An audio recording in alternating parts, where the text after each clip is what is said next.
Hi అండి, ఎలా ఉన్నారు అందరూ? నేనైతే బాగున్నాను.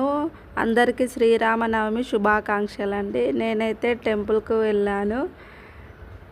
తనైతే మా సిస్టర్ అండి. ఈరోజైతే అక్కడ టెంపుల్ దగ్గర అయితే పానకం వడపప్పు పెట్టారండి. శ్రీరామనవమి రోజు స్పెషల్ అయితే వడపప్పు పానకం అండి.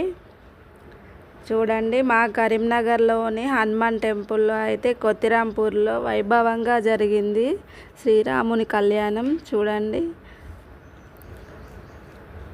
పెళ్లి పందిరైతే ఎంత అందంగా వేశారు. జనాలు అయితే తండోపతండాలుగా వచ్చారండి స్వామివారి కళ్యాణానికి. వీడియో అయితే స్కిప్ చేయకుండా చూడండి. నా ఛానల్ ఫస్ట్ టైం చూసిన వాళ్ళైతే లైక్ అండ్ షేర్ చేయండి అండ్ సబ్స్క్రైబ్ చేసుకోండి. కళ్యాణం అయితే చూడండి, నేనైతే చూపిస్తున్నాను.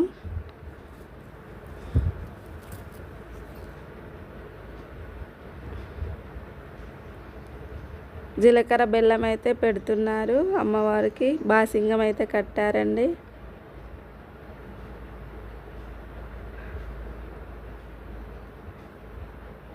చూడండి, అమ్మవారిని ఎంత బాగా అలంకరించారు. ఇప్పుడైతే కన్యాదానం చేస్తున్నారండి. అమ్మవారు కన్యాదానం అయిపోయింది. జీలకర్ర బెల్లం పెడుతున్నారు.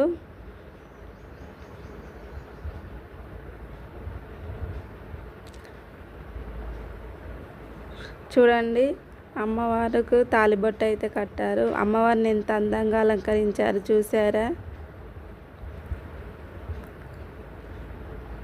చూడండి, దగ్గర నుండి చూపిస్తున్నాను.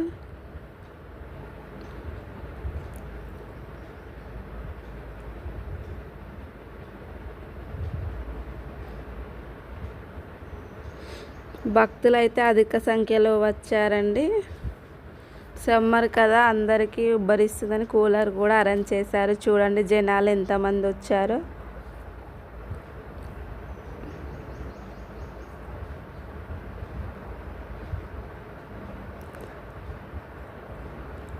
అమ్మవారికి బంగారు ఆభరణాలు అయితే వేశారండి. చూడండి అమ్మవారిని.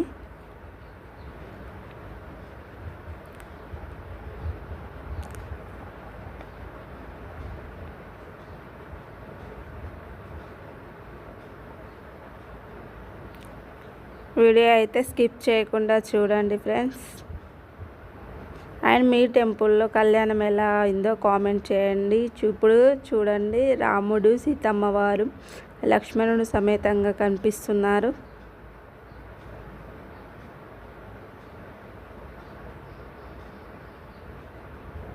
ఇక్కడైతే అందరు తెచ్చిన తలంబ్రాలు అందులో పోస్తున్నారండి.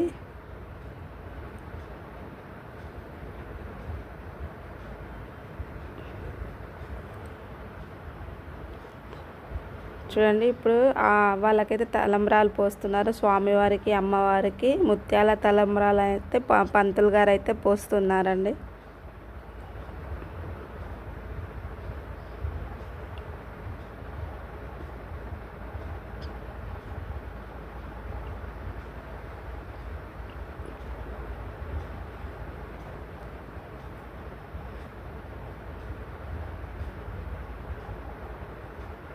చూసారా, తలంబ్రాలు పోస్తారు.